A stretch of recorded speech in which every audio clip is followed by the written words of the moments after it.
Olá, seja bem-vindo ou bem-vinda à nossa segunda aula que trata da abordagem sistêmica da administração. Essa é a nossa aula número 13. Então vamos lá, vamos conhecer um pouco mais sobre a teoria de sistemas. Aí eu pergunto para vocês, qual é a ênfase dessa teoria? Essa teoria ela acaba vindo para contribuir com a teoria relacionada à matemática e também com a importância das tecnologias dentro do ambiente organizacional. Obviamente que quando a gente fala da teoria de sistemas e olha para as organizações como sendo sistemas abertos, né, a gente consegue entender que a ênfase dessa teoria é basicamente no ambiente, ou seja, no ambiente no qual esses sistemas estão inseridos. E essa teoria ela surge como? Né? É importante a gente perceber que ela é um ramo específico da teoria geral de sistemas. E essa teoria geral de sistemas ela acabou vindo a partir dos trabalhos do biólogo alemão Ludwig von Bertalanffy, né? Isso entre os anos 50 e 70, que foram publicados nesse período. Esses trabalhos do Bertalanffy falam que existe uma tendência para a integração das ciências naturais e sociais e que essa integração parece se orientar por uma teoria de sistemas, onde, como nós já vimos na aula anterior, sistema é concebido ou entendido como um processo de órgãos, né, que interagem entre si, né, e provocam alguma estrutura harmônica, com inputs, outputs e processamentos que acabam trazendo um resultado ou um objetivo a nível empresarial ou organizacional. Aqui, a soma das partes é maior do que o todo, no sentido da sinergia, né? Que os sistemas eles podem ser, portanto, compostos por outros subsistemas, né? Que vão interagir, gerar determinados resultados, mas que não são resultados pela simples soma das partes, né? Tanto é que nessa teoria fica muito claro que a soma de oxigênio com hidrogênio produz água, mas a gente consegue perceber que a composição da água vai para além desses elementos constituintes, ou seja, formar água vai muito para além do que simplesmente juntar hidrogênio com oxigênio, né? E sim o trabalho de processamento, essa caixa negra, essa caixa preta que existe do processamento entre a mistura desses dois componentes, forma aí, portanto, o resultado. E é assim que as organizações são entendidas aqui nessa teoria, né? E, portanto, a teoria de sistemas conduz aí uma proposta de integração da educação científica, no sentido de olhar para as outras teorias, ver como as ciências atuam e trabalhar naqueles limites de fronteira que nós identificamos na aula anterior. Aqui, na teoria de sistemas, é importante a gente observar três premissas principais, né? A primeira é que os sistemas existem dentro de sistemas. O que isso quer dizer? Que, ao mesmo tempo que existem subsistemas dentro de um sistema, esse sistema maior também faz parte de um outro sistema. Então, existem subsistemas que fazem parte de um sistema maior, o que a gente chama de suprassistema, e cada subsistema pode ser detalhado em outros subsistemas menores e constituir, portanto, estruturas de resultado, né, pormenorizado, que depois combinados vão trazer resultados para aquele sistema maior e para o suprassistema na sequência. Então é importante a gente perceber essas ligações e essas subdivisões dos sistemas dentro da estrutura das organizações. E a análise departamental, por exemplo, dentro das organizações, se olhada através dessa perspectiva de sistemas, pode ser muito bem compreendida dessa forma, né? E aqui uma das premissas muito importantes é que os sistemas são abertos, né? E isso é decorrente da própria ideia anterior de que existem sistemas dentro de sistemas, né? Então, cada sistema existe dentro de um meio ambiente que é constituído por outros sistemas, né? E por isso que esses sistemas são abertos, porque eles sofrem influência do sistema maior, do suprassistema, ao mesmo tempo que influenciam também os subsistemas menores e esse sistema maior numa sinergia ou numa troca, né? de informações ou troca aí, portanto, de processamentos que geram, portanto, resultados. E as funções de um determinado sistema vão depender do quê? Da sua estrutura. Cada sistema tem um objetivo, uma finalidade que constitui o papel dele no intercâmbio com os outros sistemas que estão dentro do ambiente, tá certo?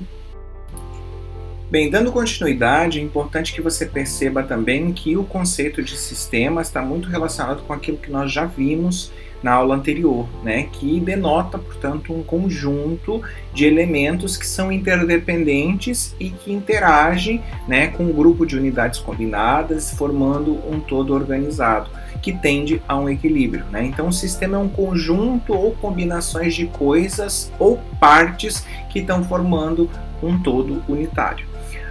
É importante a gente perceber essa questão também das características, né, dos sistemas, que todo sistema tem um propósito ou um objetivo. Então, as unidades ou elementos, relacionamentos que acabam sendo feitos nesses sistemas definem, portanto, um arranjo que vai sempre tender a um objetivo ou uma finalidade a alcançar. Né? Exemplo, quando nós colocamos um input, né, de uma matéria-prima, há um processamento e há a saída da matéria-prima transformada em produto final. Então, o propósito, o objetivo desse sistema foi a elaboração desse produto final. Né? Há também uma característica relacionada à questão do globalismo ou totalidade, que todo sistema tem uma natureza orgânica, pela qual uma ação que produza mudança em uma das unidades sempre acaba produzindo mudanças em outras unidades que fazem parte desse sistema também. Né? Além disso, é importante a gente perceber que existem aí vários conceitos de sistema, né? Mas esse que a gente usa aqui é o mais usual. O tipo de sistema aqui pode ser definido enquanto concreto ou abstrato, né? Então, quanto à constituição desses sistemas, eles podem ser concretos ou abstratos, né? Os concretos também são conhecidos como sistemas físicos, que são aqueles sistemas de equipamentos, né? Maquinaria, coisas reais. Os hardwares que a gente tem, por exemplo, do computador, né? As partes físicas, por exemplo, de um computador, podem ser consideradas um sistema concreto, né, o físico. E os sistemas abstratos são aqueles conceituais, que a gente chama, que são filosofias, ideias, planos, hipóteses, né? Aqui a gente poderia usar o exemplo do software. Para que um hardware funcione, um computador funcione, é necessário ter um sistema operacional, que é o software. Então nós temos o sistema físico, né, o concreto, que é o computador, e temos o sistema abstrato, que é o software, ou o sistema operacional que vai fazer esse computador funcionar e ligar aí, portanto, os componentes físicos, né? E também nós temos a classificação dos sistemas quanto à natureza, que eles podem ser sistemas fechados ou sistemas abertos, né? E os sistemas fechados, como o nome já diz, são aqueles que não apresentam intercâmbio com o meio ambiente que circula a eles, né? Porque, portanto, eles são estanques, fechados à influência ambiental. Enquanto que os sistemas abertos são o oposto disso, né? Apresentam, portanto, a relação de intercâmbio com o ambiente, né, por meio de inúmeras entradas e saídas, né, e ao mesmo tempo que ele influencia o ambiente, ele também é influenciado pelo ambiente, vai sobrevivendo, moldando-se às condições que o meio ambiente exige. Vejam que aqui a gente já começa a estruturar uma proposta de organização olhando para essas questões que fazem com que as organizações sofram a influência de meios externos, né, e a gente vai ver isso de forma mais caracterizada quando a gente estuda, né, a questão do sistema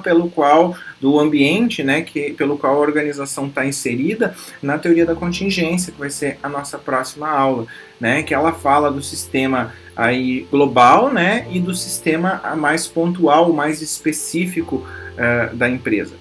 E aí nós vamos ver essa questão das variáveis que influenciam isso a nível mais interno da organização e a nível mais externo na próxima teoria. Tá certo? E quais são os parâmetros para os sistemas? Nós já vimos isso na aula anterior, obviamente, né? Falamos sobre a questão da entrada ou do input, né? Que coloca, digamos assim, em execução o sistema, que é o arranque ali, o ponto de partida do sistema.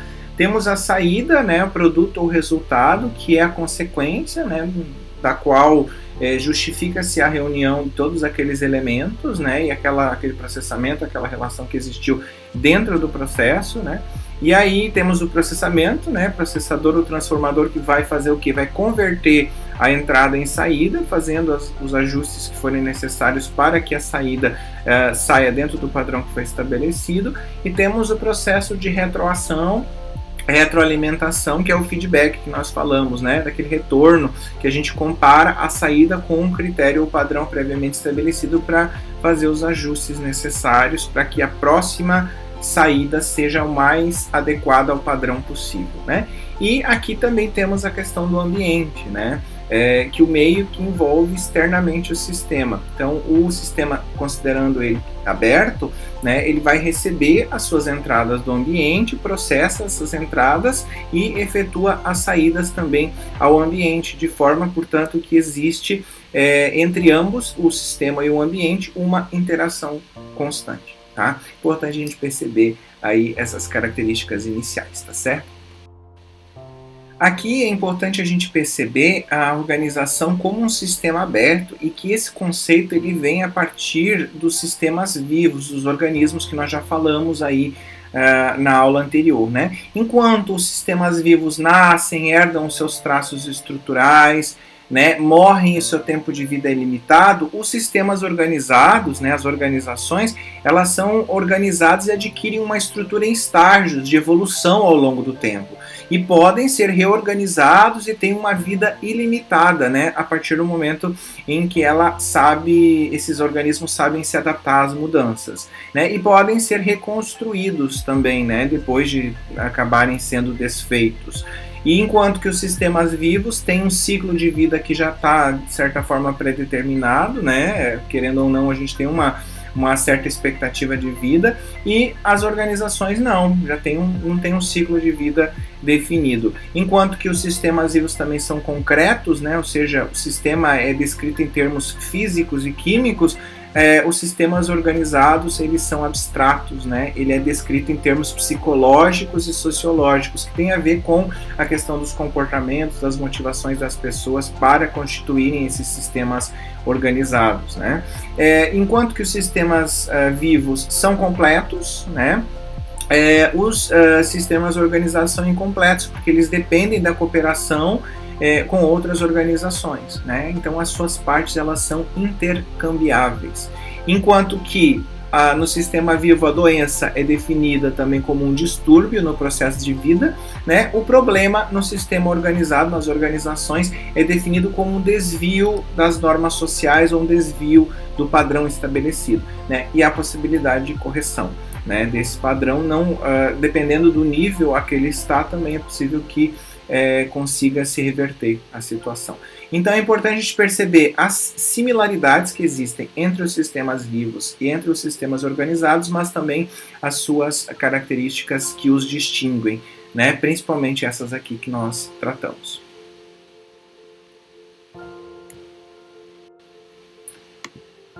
Aqui nós vamos ver como que as características dos sistemas abertos estão presentes dentro das organizações, né? No caso dos sistemas organizados, nós temos que o comportamento desses sistemas é mais probabilístico do que determinístico. O que significa dizer?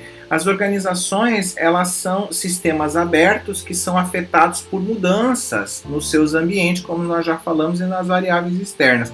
Então, esse ambiente ele acaba incluindo variáveis que são desconhecidas ou incontroláveis. Por mais que você faça, por exemplo, um cálculo do risco que você vai correr ou da incerteza, você ainda tem variáveis que não dependem de você, que não são variáveis que a empresa, portanto, detém poder para ajustar. E, portanto, o comportamento ele é mais probabilístico, no sentido de entender qual é a probabilidade daquilo acontecer, e não como nas teorias que nós tínhamos anteriormente, né, como a teoria clássica, que já determina uma relação de causa e efeito. Se você fizer isso, vai acontecer isso, né? Então aqui o comportamento dos sistemas ele é mais leva em consideração essas probabilidades, né? dizendo que esse comportamento dos sistemas não é completamente previsível e principalmente que as organizações elas são complexas e que respondem a muitas variáveis ambientais que não são completamente compreensíveis, tá certo? Além disso, nós temos a questão das organizações como partes de uma sociedade maior e constituídas de partes menores. Foi aquilo que nós falamos, né? Do suprassistema, do sistema, dos subsistemas, né? Então, os sistemas eles são complexos de elementos que são colocados em interação, né? E existem, portanto, muitos elementos que interagem e produzem aí uma totalidade que não é compreendida simplesmente pela análise das partes se tomadas de forma isolada, né? Como se aquilo que nós comentamos, né? Se nós colocamos vocês individualmente, por exemplo, para fazer trabalhos de uma determinada matéria, vai produzir um determinado resultado, ok, né? E se eu colocar vocês em grupo para que vocês possam discutir mais sobre o assunto, pode produzir um resultado mais benéfico, por quê? Porque houve sinergia, troca de informações entre vocês, se nós considerássemos uma analogia aqui a sistemas. Então, simplesmente somar o que um fez, o que o outro fez e o que o outro fez de forma particionada, produz um determinado resultado, que é diferente, por exemplo, quando vocês interagem através de sistema, né? Que é no sentido de discutirem, conversarem sobre a proposta daquele conteúdo no qual eu estou solicitando o exercício ou uma atividade de uma determinada matéria, que aí vai produzir para além da simples soma de cada uma das partes. Por isso que é importante a gente perceber que os trabalhos em grupo devem ser feitos em grupo e não devem ser divididos partes, né? Partes devem ser divididas para que cada um faça e depois se juntam as partes e se entregam ao trabalho. O trabalho vai ficar muito mais bem construído se houver diálogo, comunicação e troca de informações, porque é exatamente isso que um sistema faz dentro da organização também. Então, importante essa minha fala para chegar num outro item que trata da questão da interdependência das partes. Que a organização ela é um sistema social onde as partes são independentes, mas se relacionam, né? Então, digamos assim que a organização ela não é um sistema mecânico no qual uma das partes pode ser mudada sem um efeito sobre as outras partes, né? Como a gente via lá nas teorias mais clássicas, né? Em virtude, claro, da diferenciação provocada pela divisão do trabalho, as partes precisam ser coordenadas pelos meios de integração e de controle, mas as partes acabam sendo influenciadas e influenciam mutuamente. Então há uma relação de interdependência, uma parte depende da outra, né? Nós temos também o conceito de homeostase, que eu já tratei na outra aula, mas é importante a gente perceber, né? Essa questão, ou seja, para que um sistema adquira um estado de equilíbrio, ele precisa satisfazer dois requisitos que a gente identifica aqui, que é a unidirecionalidade ou constância de direção e o progresso em relação ao fim. A unidirecionalidade significa o que? Apesar das mudanças que acontecem no ambiente ou na organização, os mesmos resultados eles acabam sendo atingidos. Então, isso mostra que a organização possui um equilíbrio enquanto sistema. Então, o sistema continua sendo orientado para o mesmo fim, mas usando outros meios, apesar do meio ambiente estar ali toda hora provocando a mudança, né? E o progresso em relação ao fim, né? O sistema se mantém em relação ao fim desejado, ou seja, a finalidade de obter lucro, a finalidade de se fazer um determinado produto com uma determinada qualidade, né? Ou seja, há um grau de progresso dentro dos limites que são toleráveis. Significa o quê? Que há mudanças, né? Há uma melhoria quando a empresa identifica, por exemplo, um resultado com menor esforço, com maior precisão, mas, portanto, há algum tipo de variabilidade na forma de fazer esse processo, né, em como o sistema trabalha esse processamento, mas levando em consideração que há uma direção para o resultado permanecer igual, no sentido de que as mudanças acabem não acarretando problemas, né, no sistema que façam com que o sistema produza um resultado diferente daquele esperado. Outra coisa que é importante aqui portanto, a gente destacar é a questão da adaptabilidade. Então, os sistemas eles precisam se ajustar aos padrões requeridos na sua interação aí, tanto com o ambiente externo, alterando aí a sua comodidade, o seu status interno para alcançar um equilíbrio frente às novas situações. Então, é importante essa questão da adaptabilidade para que haja um equilíbrio da organização. E também a questão de fronteiras ou limites. O que é uma fronteira? É a linha que demarca ou define o que está dentro e o que está fora de um sistema ou de um subsistema, né? E nem sempre a fronteira ela existe de forma física. Os sistemas sociais, principalmente, quando a gente fala de organizações, a gente está falando de sistemas sociais, eles têm fronteiras que acabam se sobrepusendo umas sobre as outras, né? Então, o indivíduo X pode ser membro de duas organizações, no sistema A e no sistema B. Então, as fronteiras aí ficam, digamos assim, não muito claras, né, dentro desses sistemas. Então, as organizações acabam tendo fronteiras que diferenciam elas dos ambientes, mas é possível que haja essa variação, né, da fronteira, no sentido de entender qual é essa fronteira em alguns dos momentos, né?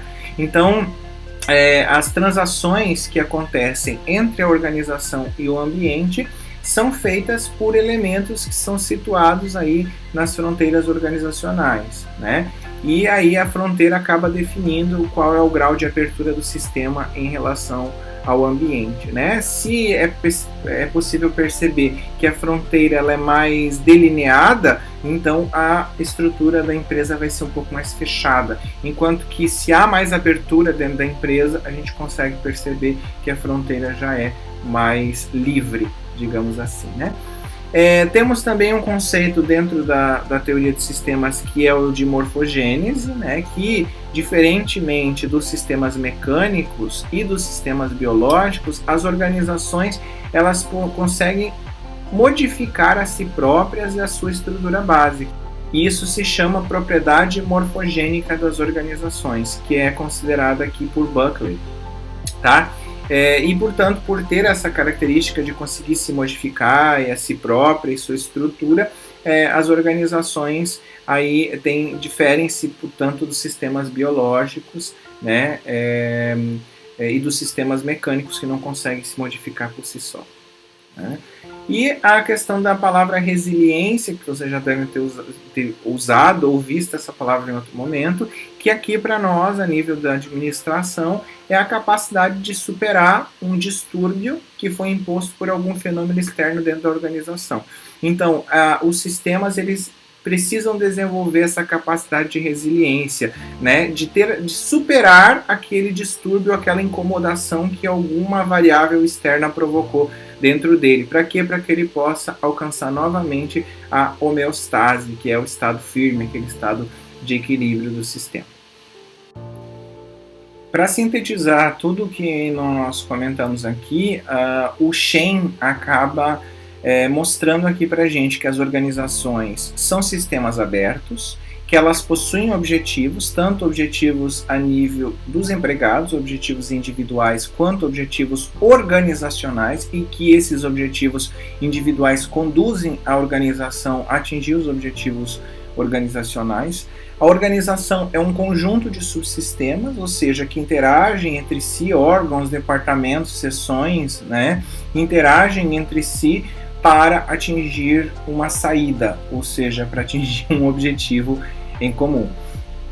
E os subsistemas são mutuamente dependentes, ou seja, não dá para se trabalhar o setor de finanças sem olhar também para a questão do marketing, da produção, né? Então, todos os setores são entendidos aqui dentro dessa teoria como sistemas, né? Ou subsistemas de um sistema principal, que é qual? Que é a nossa organização. E a organização ela existe em um ambiente dinâmico. O que significa dizer que a organização ela atua num ambiente dinâmico? Que o ambiente, ele, ao mesmo tempo, influencia a organização e a organização influencia esse ambiente. Então, o ambiente é dinâmico porque existem muitos outros sistemas que estão interagindo dentro de um macrosistema, né, que a gente poderia chamar assim, que é o nosso macrosistema social. Portanto, a organização existe em um ambiente dinâmico de extremas mutações, né, que com ajustes e com transformações e processos a serem ajustados a todo momento. E, como a gente percebeu, é difícil definir também as fronteiras organizacionais, levando em consideração que as organizações possuem um sistema aberto. Claro que se a gente olhar para elas como sistema fechado, aí é fácil definir as fronteiras, mas olhando para elas como sendo influenciadas por variáveis externas que ela não detém controle, como por exemplo a variável econômica, variável política, né, a própria variável legal, né, infelizmente as organizações acabam tendo uma dificuldade de definir aí as suas fronteiras organizacionais.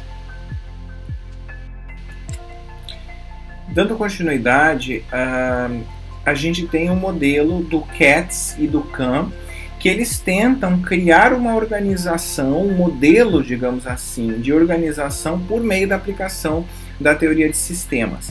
Né? E aí eles entendem a organização como um sistema aberto, como nós já vimos, né? Que apresenta quais características? Importação, que nesse caso eles chamaram de importação, que são as entradas, né? Que recebem insumos do ambiente a depender dos suprimentos, né? Que são colocados aí por outras instituições ou por pessoas, né? E nenhuma estrutura social, né, formada assim é autossuficiente ou autocontida, né? Ela precisa interagir com outras instituições, com outras empresas para poder, portanto, se desenvolver nesse ambiente.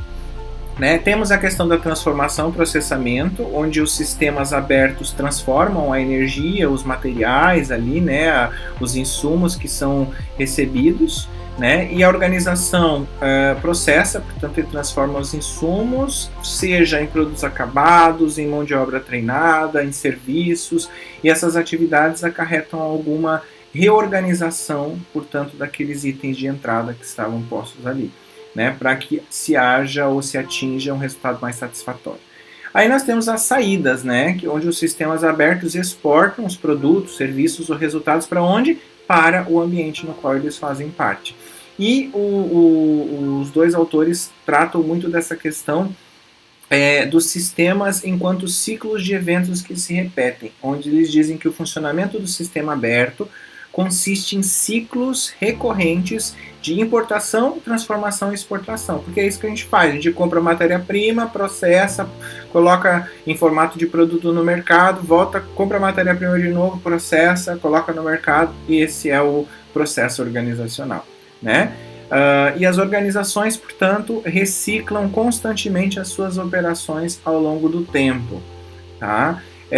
Também os autores tratam de um conceito aqui a nível organizacional de entropia negativa, que a entropia, como nós já vimos, é um processo pelo qual todas as formas organizadas tendem à exaustão, ou seja, os sistemas acabam indo para o seu fim ou para a sua morte. Para sobreviver, o que os sistemas fazem? Eles precisam se mover para deterem aí esse processo entrópico e reabastecerem aí as suas estruturas de energia, mantendo-se indefinidamente no mercado ou mantendo a sua estrutura organizacional em funcionamento.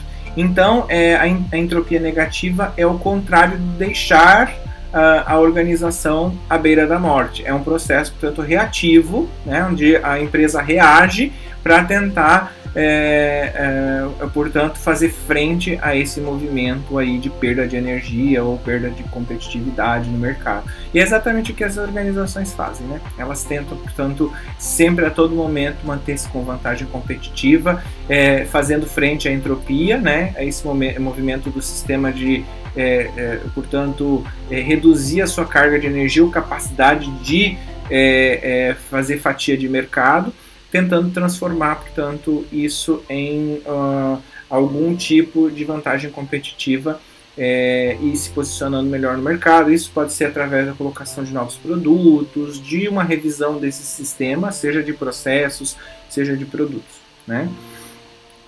Também aqui os autores tratam, dentro das organizações, a informação como um insumo, né? E aqui os sistemas abertos, eles recebem insumos, como nós já falamos, que são transformados e processados, e recebem também entradas de caráter informativo, que proporcionam o quê? Sinais para que a estrutura trabalhe o ambiente, se molde a ele, ajuste o seu funcionamento em relação a esse ambiente. Então, quando vem alguma informação da economia, o que a empresa faz? Ela se ajusta para não sofrer as consequências e acabar, portanto, desestabilizando a sua situação de equilíbrio interno, né? É assim que funciona. Também temos a questão do estado firme ou homeostase dinâmica, né, que nós já falamos sobre o conceito de homeostase. Aqui ele é refletido sobre a questão de manter seu equilíbrio, né, da mesma forma que os sistemas orgânicos, como nós temos o nosso corpo, quando nós estamos, por exemplo, com febre, o que o nosso organismo faz? O nosso organismo faz com que a gente transpire para tentar regular a temperatura corpórea. E é exatamente o que esse processo aqui de homeostase faz. Ele tenta achar formas, né, os sistemas tentam achar formas de conseguir, portanto, se equilibrar a partir aí das situações atípicas nas quais eles estão colocados, estão imbuídos, né? E aí nós temos também outras características que os autores tratam, que é a questão da diferenciação, né? Que a organização, enquanto sistema aberto, ela tende a se diferenciar, ou seja, criando, multiplicando e elaborando funções, o que faz também com que haja multiplicação de papéis e diferenciação interna dela, né? Perante as outras instituições. Então, os padrões que são muito abstratos ou muito amplos acabam sendo substituídos por funções mais especializadas, hierarquizadas e diferenciadas, que é o que as empresas fazem, né?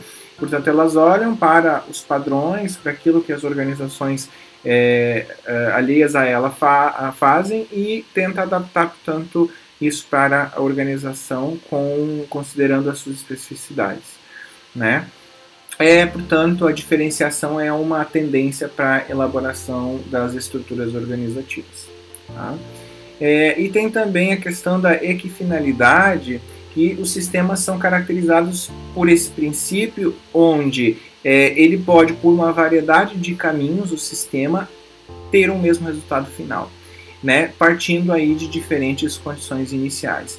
Então, na medida que os sistemas que são abertos acabam desenvolvendo mecanismos que eles conseguem regular e manter o equilíbrio das operações, né, a equifinalidade é reduzida. Então, significa dizer que a equifinalidade, por diferentes meios, é possível conseguir ter um determinado resultado, né? Então, significa dizer que existem meios diferentes para se fazer as coisas, que não precisam ser meios determinísticos, né?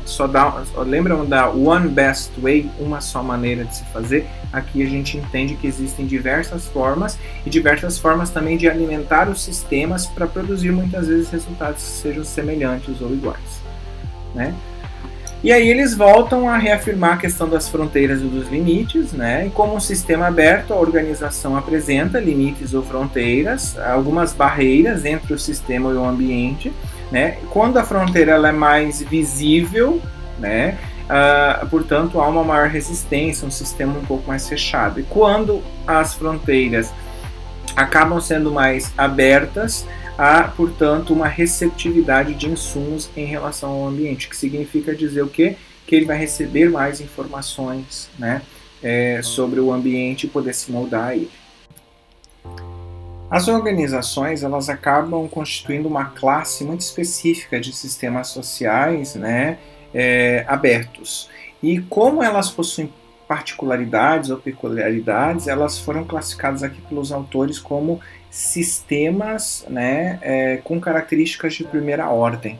E essas características envolvem várias questões relacionadas a como esses sistemas são peculiares. Os sistemas sociais, por exemplo, eles não têm limitação de amplitude, né? Já que as organizações sociais são vinculadas a um mundo de seres humanos, recursos materiais, fábricas e outros artefatos, e não possuem uma interação, digamos assim, natural entre si, ele acaba sendo independente de qualquer parte física, podendo ajustar, substituir, né, essas partes, representando aí, portanto, a estruturação de eventos ou acontecimentos de forma específica, né? Enquanto que os sistemas físicos ou biológicos, eles têm, portanto, estruturas mais estanques, né?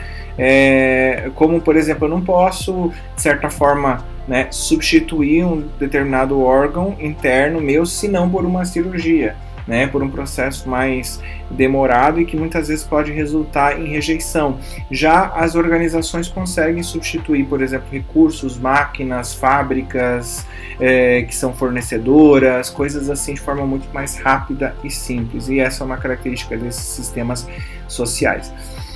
E esses sistemas necessitam tanto de entrada de manutenção quanto entradas de produção. As de manutenção são importações de energia geral que sustentam, digamos assim, o funcionamento desse sistema, das organizações. Enquanto que as de produção são as energias processadas para procurarem um resultado produtivo, né? As entradas, portanto, de produção incluem aí as motivações que atraem as pessoas e mantêm elas trabalhando, por exemplo, dentro desse sistema social, dentro dessas organizações, né? E esses sistemas sociais também têm uma natureza planejada, né? São sistemas que foram inventados pelo homem e, portanto, são sistemas imperfeitos e se baseiam no quê? Atitudes, crenças, percepções, motivações, hábitos, né, expectativas das pessoas, e apesar da rotatividade do pessoal, apresentam uma certa constância aí nos padrões de relações que se estabelecem. Então, eles têm uma natureza planejada, com um objetivo, com um propósito, com crenças, com sistemas, com hábitos, com percepções bem estabelecidas. Esses sistemas sociais também apresentam maior variabilidade que os sistemas biológicos, né? E por isso, como a gente já falou, há também uma possibilidade de rotatividade maior e os sistemas acabam, esses sistemas sociais tentam usar algumas forças para reduzir a variabilidade e instabilidade das ações humanas, né? Situando aí, portanto, essas variáveis humanas em padrões uniformes e através de controle e confiança por parte do sistema social, no sentido do controle e da coordenação, né? Também essas características de primeira ordem desses sistemas tratam das questões relacionadas a funções, normas e valores, que são princípios que fazem parte desse componente do sistema social. E as funções, elas descrevem as formas com que há um comportamento a determinadas tarefas, né, a partir dos requisitos que a gente tem para um determinado funcionário desempenhar alguma coisa. As normas são expectativas gerais ou processos de condução, caráter de exigência, né, que se tem para se desempenhar uma determinada função. Os valores são as aspirações ideológicas, são aquilo que justifica a ação da organização. Assim, os comportamentos de função dos membros, ou seja, relacionado às tarefas que os membros desempenham, as normas que são prescritas e que sancionam esses comportamentos desses funcionários e os valores, né, também em que as normas acabam sendo implementadas e baseadas, constituem aquilo que a gente chama de bases sociopsicológicas dos sistemas para garantir a integração, né? Ou seja, a base sociopsicológica porque de relação social, de relações interpessoais e psicológicas, funcionando como mecanismos também de controle para que as atividades e as funções sejam desempenhadas da forma que foi estabelecida, né? Que haja, portanto, um entendimento de quais as normas que devem ser seguidas, com as definições de como isso deve ser feito, e a questão dos valores que permeiam toda a organização como valores que todas as pessoas que lá dentro estão partilham enquanto proposta de convivência coletiva, né, nesse sentido. Também as organizações sociais constituem um sistema formalizado de funções, que representam um padrão, obviamente, de funções que são interligadas, de atividades que são prescritivas e muitas vezes padronizadas, né? E as regras definem, portanto, o comportamento das pessoas dentro desse sistema e são explicitamente divulgadas, difundidas, informadas e formuladas, né? E para imposição das regras existem as sanções. Quem não cumpre acaba sendo obrigado a cumprir determinada sanção, né? Portanto, existe um caráter formal dessas funções que são desempenhadas dentro da empresa, né? E dentro desse contexto de sistemas organizacionais. Também aqui se trata de um conceito de inclusão parcial, onde a organização utiliza apenas os conhecimentos e as habilidades das pessoas que são importantes para ela, né? Então, os demais aspectos das pessoas são ignorados. Então, as organizações elas não requerem nem solicitam a pessoa inteira lá dentro da organização. Elas acabam solicitando aquilo que as funções, né, a partir das funções que as pessoas vão desempenhar. É isso que a organização solicita delas. Então, as pessoas pertencem a muitas organizações e nenhuma dessas é capaz de obter o pleno empenho das suas personalidades. Então, as pessoas, elas acabam se incluindo apenas de forma parcial nas organizações, porque nós, enquanto indivíduos, participamos de várias organizações ao longo da nossa vida, e não só estou falando aqui de organizações a nível de trabalho e de emprego, mas eu estou falando de outros tipos de organizações. Por exemplo, onde você estuda, você está participando de uma organização educativa, né? Onde você trabalha, de uma organização profissional, onde você tem o lazer, de uma organização recreativa, onde você acaba manifestando a tua crença, né? Religião, alguma coisa, uma instituição ou uma organização religiosa. Então a gente ao longo da vida participa de inúmeras organizações. É isso que esse conceito de inclusão parcial traz, dizendo que nunca a gente está 100% incluso em apenas uma organização, mas nós estamos em várias sempre, né? Também a organização em relação ao meio ambiente, né, que o funcionamento organizacional ele deve ser estudado em relação às transações com o meio ambiente. Então, essa relação envolve conceitos de sistemas, subsistemas e supersistemas, né?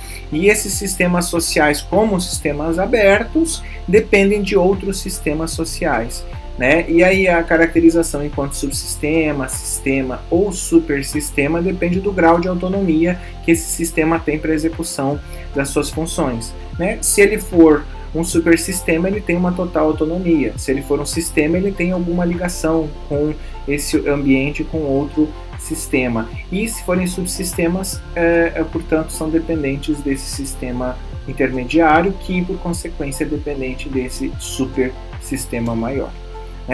As organizações, por exemplo, que são fornecedoras da nossa empresa, elas possuem uma relação de dependência, né, com a nossa organização. Então elas podem ser consideradas como sistemas, porque elas têm subsistemas dentro da estrutura delas, assim como nós temos as nossas, mas existe, portanto, um supersistema que é o sistema social, né, que é o sistema de transações que existe dentro da sociedade a nível do mercado, né, que regula todos esses outros sistemas que fazem parte aí desse macro sistema ou supersistema social, né? Além disso, nós temos algumas questões voltadas à cultura e clima organizacionais, que o Katz e o Kahn também salientam que cada organização cria a sua própria cultura com seus próprios tabus, usos, costumes, né? E a cultura desse sistema, dessa organização enquanto sistema, reflete as normas e os valores que foram formalizados anteriormente ali quando nós falamos sobre essa questão do sistema formal, né? E sua interpretação e reinterpretação também pelo sistema informal, que é das interrelações que existem entre as pessoas, tá certo? Assim como a sociedade tem uma herança cultural, as organizações sociais também têm padrões, né, de sentimentos e crenças que são coletivos e são transmitidos aí às novas pessoas que vão fazer parte daquela instituição. E também a questão de dinâmica de sistema, né? Para poderem se manter, as organizações sociais, né, as empresas, recorrem à multiplicação de mecanismos, pois falta para elas aquela estabilidade dos sistemas biológicos. Então as organizações criam mecanismos de recompensa para vincular os membros ao sistema, né? Através do quê? Através do pagamento, por exemplo, através da ascensão ao cargo, da possibilidade de um plano de carreira, né? E estabelecem normas e valores para justificar e estimular essas atividades, né? E estruturas de autoridade para controlar e dirigir esse comportamento organizacional. E também temos aqui o conceito de eficácia organizacional, onde os sistemas abertos, né, tem para que as organizações sobrevivam, né, é importante, sob todas as formas, que elas devolvam ao ambiente alguma coisa, né, enquanto produto, né, enquanto serviço. Uma parte da entrada de energia dentro desse sistema, através de insumo, de matéria-prima, né, é investida diretamente de forma objetiva para quê? Para uma saída organizacional, que nesse caso pode ser o produto, né? Contudo, uma parte desse recurso, né, é absorvido e consumido pela própria organização, que é o reinvestimento que a gente chama, né? Para fazer o trabalho de transformação, a própria organização precisa ser criada, receber essa energia, né, manter essa energia, e os requisitos são refletidos na perda de energia entre a entrada e entre a saída ao longo do processo. E aí, para isso, as organizações precisam investir, né, de forma muito específica nessa questão de como se manterem vivas, né, como se manterem inovativas e criativas ao longo do tempo, né.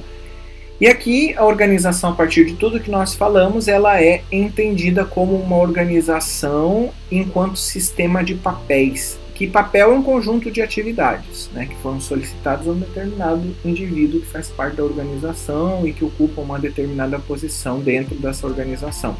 E os requisitos, né, podem ser óbvios ao indivíduo pelo seu conhecimento de determinada tarefa ou de determinado processo técnico, ou podem ser comunicados pelos membros que solicitam aquele papel, né, que aquele papel seja desenvolvido. O papel, entenda aqui não como um papel, uma folha de papel, papel no sentido das atividades, né, do conjunto de atividades que está sendo desenvolvido. Então, a organização consiste nada mais nada menos do que um sistema de papéis ou aglomerados de atividades que são esperadas desses indivíduos, né?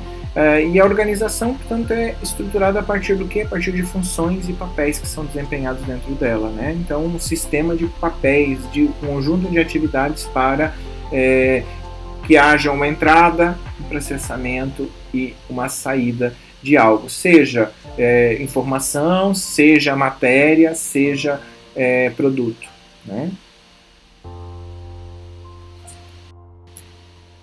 E complementando essa visão que nós tivemos aqui do Katz e do Kahn, nós temos também o modelo sociotécnico do Tavistock, né? O Tavistock fala que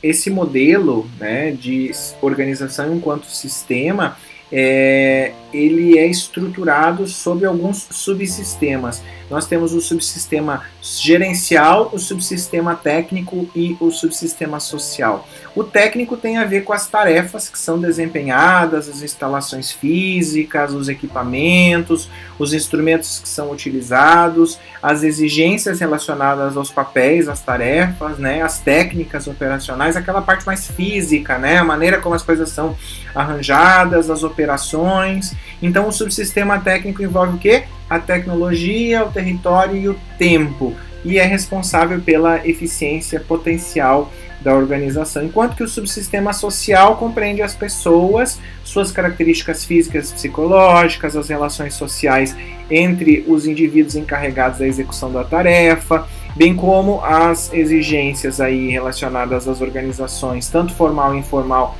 na situação de trabalho. Então, o subsistema social, ele transforma aquela eficiência potencial em eficiência real, porque quando você só olha para o subsistema técnico, você tem a possibilidade de fazer aquilo que precisa ser feito, né? Mas você não tem, portanto, as pessoas, e as pessoas é que fazem com que aconteça aí a eficiência real, a transformação desse subsistema técnico, dessas atividades, desse ambiente físico, dessa infraestrutura em o quê?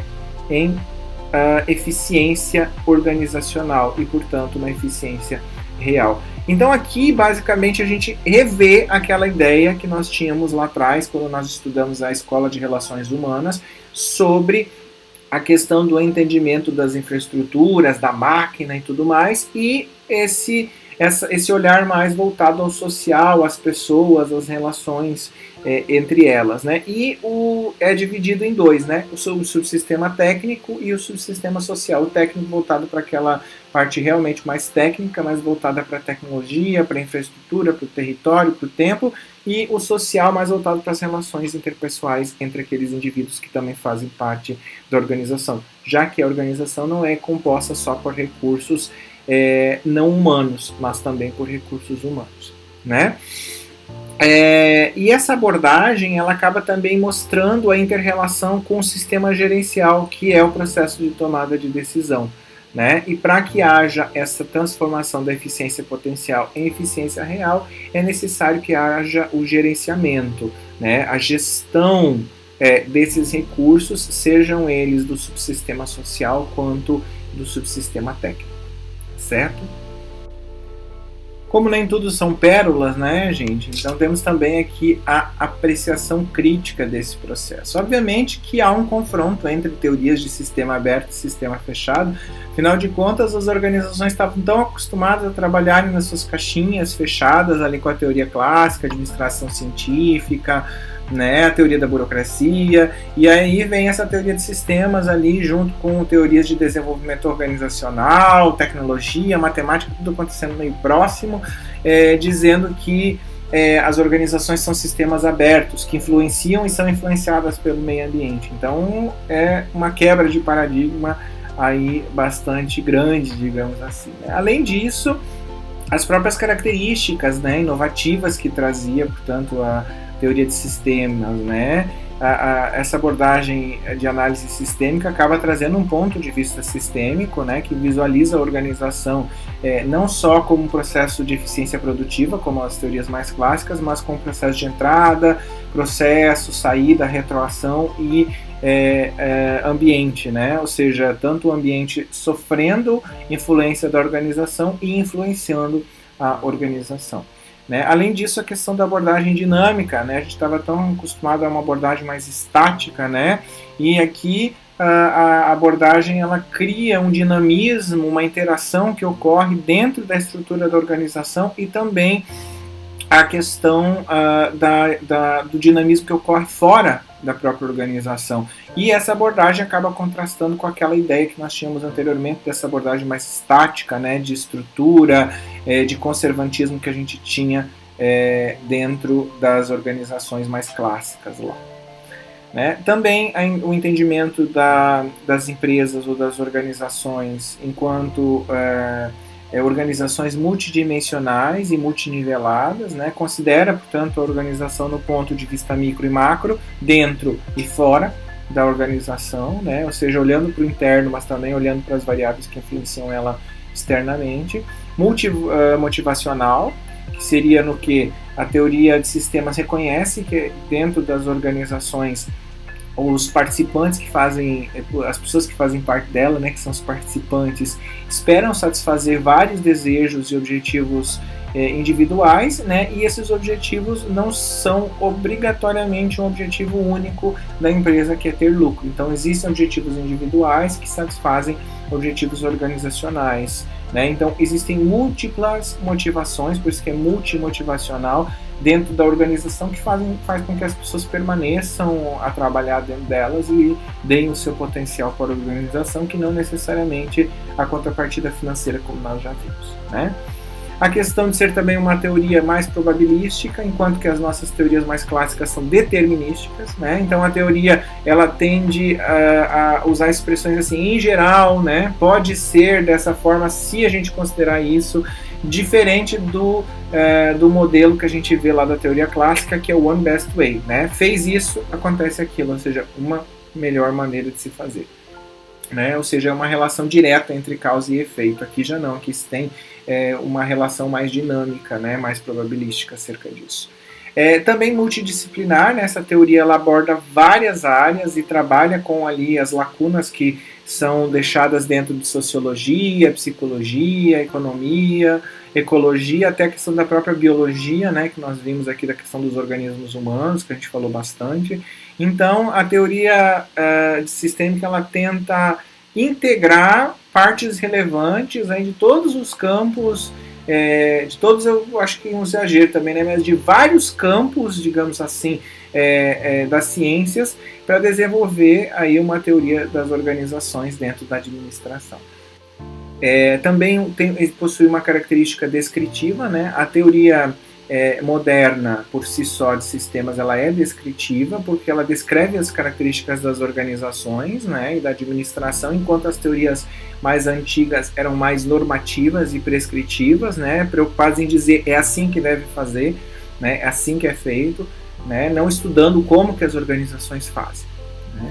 E também temos a questão da teoria ser multivariável, né, que ela acaba assumindo que um evento pode ser causado por vários fatores, né, que são interrelacionados e interdependentes, e isso contrasta com as teorias mais antigas que faziam aquela presunção, isso aqui é a causa e esse aqui é o efeito, né, ou seja, só existia uma relação simples entre causa e efeito de um fator único, né. Também a questão adaptativa que essa teoria traz, a questão da organização ter que obrigatoriamente se adaptar para garantir uma situação de equilíbrio, né, para que ela continue se mantendo dentro do seu ambiente, né, organizativo ali do sistema, ela precisa, portanto, se adaptar ao ambiente no qual ela está inserida, né. Além disso, nós temos outras críticas relacionadas ao caráter integrativo e abstrato da teoria de sistemas, né? Que os autores dizem que ela é demasiadamente abstrata e conceitual e difícil de se aplicar a situações gerenciais mais práticas, porque se olha para o sistema de forma teórica e conceitual e não dos sistemas de forma prática, né? Essa também é mais uma crítica relacionada a isso, né? A essa teoria. Além disso, nós temos também a própria questão relacionada do efeito sinérgico das organizações como sistemas abertos, né? Aquela ideia de que o 1 mais 1 não é 2, mas pode ser 3, né? E isso, de certa forma, nunca era visto pelas organizações, porque se olhava para as organizações de forma clássica como a soma das partes é igual a um determinado resultado, e pronto. E não que as partes, quando trabalhadas em conjunto, em um sistema, em um processamento sistemático, podem gerar um resultado maior. E isso também, de certa forma, incomodou, né, as estruturas, os pensadores e os críticos mais clássicos acerca dessa teoria. E também essa mudança de paradigma do homem funcional, né? O homem antes era entendido como homem econômico na teoria clássica, depois como homem social na escola de relações humanas, como homem organizacional na estruturalista, como homem administrativo aí na teoria comportamental, na behaviorista, que a gente chamou, né? E aqui o indivíduo ele se comporta com um papel dentro das organizações, portanto é um homem funcional que desempenha e mantém expectativas quanto ao participação dele e a participação dos demais dentro da organização e desempenha diversos papéis em diversas organizações, né? Uma nova abordagem organizacional, que significaria dizer que essa perspectiva sistêmica trouxe uma nova maneira de ver as coisas, não somente em termos de abrangência, mas principalmente ao enfoque, né, do todo e das partes, do dentro para fora, do fora para dentro, né, do total e da especialização, ou seja, não ficou só na questão da especialização como a gente viu lá na teoria clássica, mas olhou para a organização como um todo, da integração interna e também da possibilidade de se adaptar externamente, né, da eficiência e da eficácia organizacional. Então ela é uma abordagem que, digamos assim, se adequa muito mais a todos esses aspectos, coisas que as teorias clássicas olhavam de forma muito mais individualista, né? Olhavam, portanto, ali só para as partes, né? E não olhavam para o todo, né? Ou só olhavam para o todo e não olhavam para as partes, ou só olhavam para dentro e não olhavam para fora, ou só olhavam para a especialização e não olhavam para o total das atividades, ou só olhavam para a integração interna, né, como que a organização precisava se constituir internamente, sem levar a adaptação externa em consideração. Então, isso também incomodou muitos críticos, porque a teoria traz essas abordagens mais inovativas, né? Além disso, essa questão de ordem e desordem, né? Que uma das deficiências que se fala aqui dessa teoria de sistemas é o próprio conceito de equilíbrio, porque a sociedade em si, tudo que a gente faz em vida não é equilibrado. A gente sempre está tentando organizar a desordem, né? Ou ordenar a desordem. E é exatamente nesse sentido, né, que a proposta aqui é uma proposta muito audaciosa de falar que as organizações enquanto sistemas devem sempre atender para o equilíbrio, sendo que na verdade o mercado não tende a um equilíbrio perfeito, né? As transações que acontecem na sociedade não são perfeitas.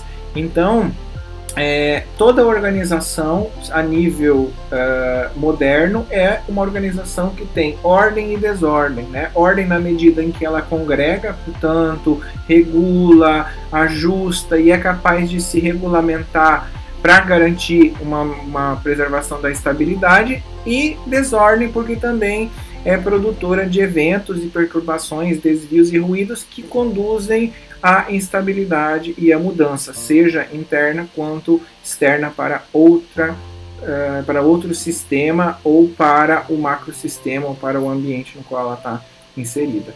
Tá certo? Então, isso aqui são as críticas que foram estabelecidas, essas são as críticas estabelecidas relativas a essa teoria. Obviamente que vocês podem fazer uma leitura mais específica do material do que a Venato, né, Introdução à Teoria Geral da Administração, e compreender mais a fundo tudo aquilo que eu falei hoje, tá?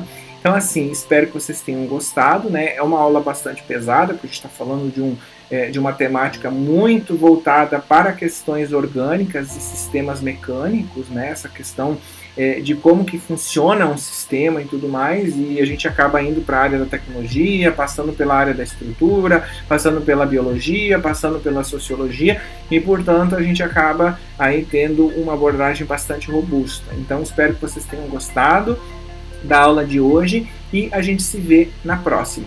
Até lá. Tchau, tchau.